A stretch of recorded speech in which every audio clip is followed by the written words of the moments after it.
تو سب سے بڑی بات ہے کہ آپ قرآن کو جب پڑھیں تو اس کو سمجھ کے پڑھیں کہ ہم پڑھ کیا رہے ہیں اس کو. صرف لائنوں پہ انگلیاں پھیرنے سے کچھ نہیں ہوتا. آپ اس کو جب تک سمجھیں گے نہیں کہ اللہ تعالیٰ نے کس طرح کے ہم پہ احکامات جاری کیے ہیں, اسی کے بعد ہمیں سمجھ میں آئے گا کہ منافقت کرنا کتنا بڑا جرم ہے, گناہ ہے. آپ کچھ بھی کہہ لیں, چاہے آپ غیروں کو, تو ہم اتنا یہ ایکسپیکٹ کرتے ہیں کہ غیر کچھ بھی کر سکتے ہیں, مطلب ان پہ وہ بلیو نہیں ہوتا جو آپ کو اپنوں پہ بلیو ہوتا ہے, جو اپنے خون کے رشتوں پہ بلیو ہوتا ہے وہ غیروں پہ نہیں ہوتا. غیروں کا تو پتہ ہوتا ہے کہ ہاں بھائی یہ کسی بھی حد تک جا سکتا ہے, یہ کچھ بھی کر سکتا ہے, ایکسپیکٹیشن ہوتی ہے کہ ہاں یہ برائی کر سکتا ہے ہمارے سامنے. لیکن جو اپنے ہوتے ہیں نا, ان پہ یہ چیز بالکل بھی یقین نہیں ہوتا کہ یار یہ ایسا کر سکتے ہیں, یہ ایسا بولا, یہ مطلب شوق پہ چلا جاتا ہے بندہ کہ نہیں ایسا نہیں ہو سکتا. لیکن ہو رہا ہے, ایسا ہو رہا ہے. میں یہ پوچھنا چاہتی ہوں کہ ایسا کیوں؟ آپ کو اپنی ہی لوگوں سے نفرتیں ہو رہی ہیں, آپ کو اپنے ہی لوگوں سے جیلسی ہو رہی ہے, حسد ہو رہا ہے, جو کہ یہ ساری چیزیں ایز اے مسلم ہم لوگوں پہ گناہ ہے. ہمیں یہ نہیں کرنی چاہیے, منع ہے, اللہ تعالیٰ کا حکم ہے, لیکن پھر بھی ہم وہ کیوں کر رہے ہیں. یہ ولاگ میں یہ ٹاپک میں آپ سے اس لیے شیئر کر رہی ہوں کہ مجھے بہت زیادہ افسوس ہو رہا ہے اس بات پر, اس لیے میں نے یہ ٹاپک چنا اور میں نے کہا کہ تھوڑی سی بات اس بارے میں ہے کی. آئی ہوپ اللہ سب کو ہدایت دے, سب کو سمجھائے اور سب کو سیدھے راستے پہ چلنے کی توفیق عطا فرمائے. میں ایک بات کہنا چاہتی ہوں. ہاں پلیز. سب سے بڑی بات میری جو یہ ہے کہ آپ کو کبھی کسی کے لیے برا مت سوچیں. آپ جس کے لیے جتنا برا سوچیں گے اللہ تعالیٰ اس کے لیے اتنے ہی اچھی اچھائیاں کرتا ہے, راہیں کھولتا ہے, راستے بنا دیتا ہے.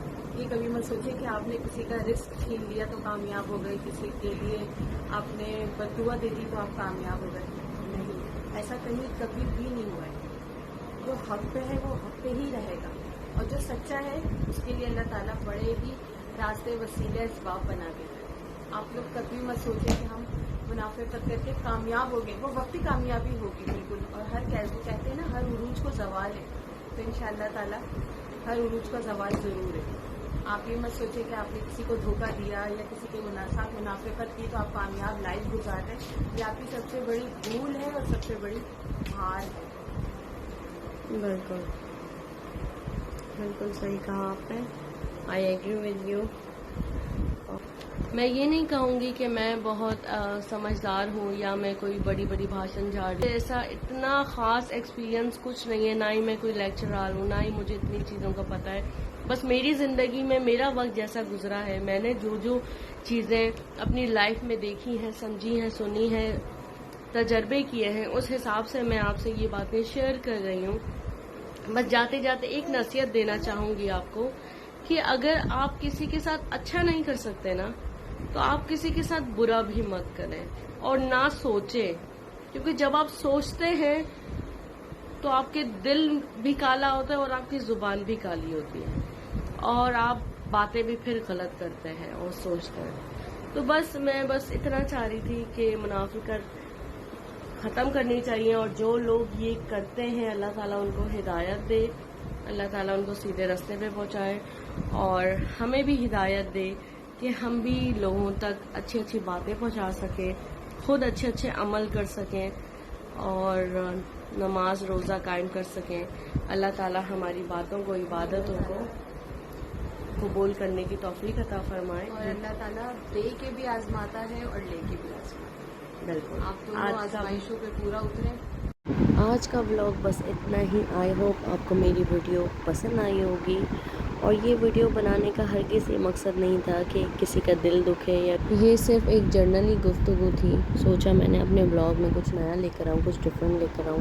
اب انشاءاللہ میں پورا اپنا ہوم ورک کر کے اور بہت ساری ایسی باتیں آپ کے سامنے شیئر کروں گی جو ہو رہا ہے آج کل اپنوں کے بیچ میں, غیر اپنوں کے بیچ میں, اور بہت سارے قصے اور حادثات سننے کو مل رہے ہیں پاکستان میں, کراچی میں, ہر جگہ پر. تو بس تھوڑا سا اپنے بلاگ میں نے ڈفرینٹ کچھ کرنے کی کوشش کی. آئی ہوپ آپ لوگوں کو پسند آیا ہوگا اور آگے بھی ایسی ویڈیوز میں آپ کے سامنے لاؤں گی جو آپ کو پسند آئے. اگر آپ کو مجھے کوئی سجیشن دینی ہے یا کوئی بات آپ کو کرنی ہے تو آپ پلیز مجھے کمنٹ میں لکھ کر بتا سکتے ہیں اور پھر ہم اس پہ گفتگو بھی کر سکتے ہیں انشاءاللہ. آج کا ولاگ بس اتنا ہی. اپنا اور اپنی فیملی کا بہت خیال رکھیے گا.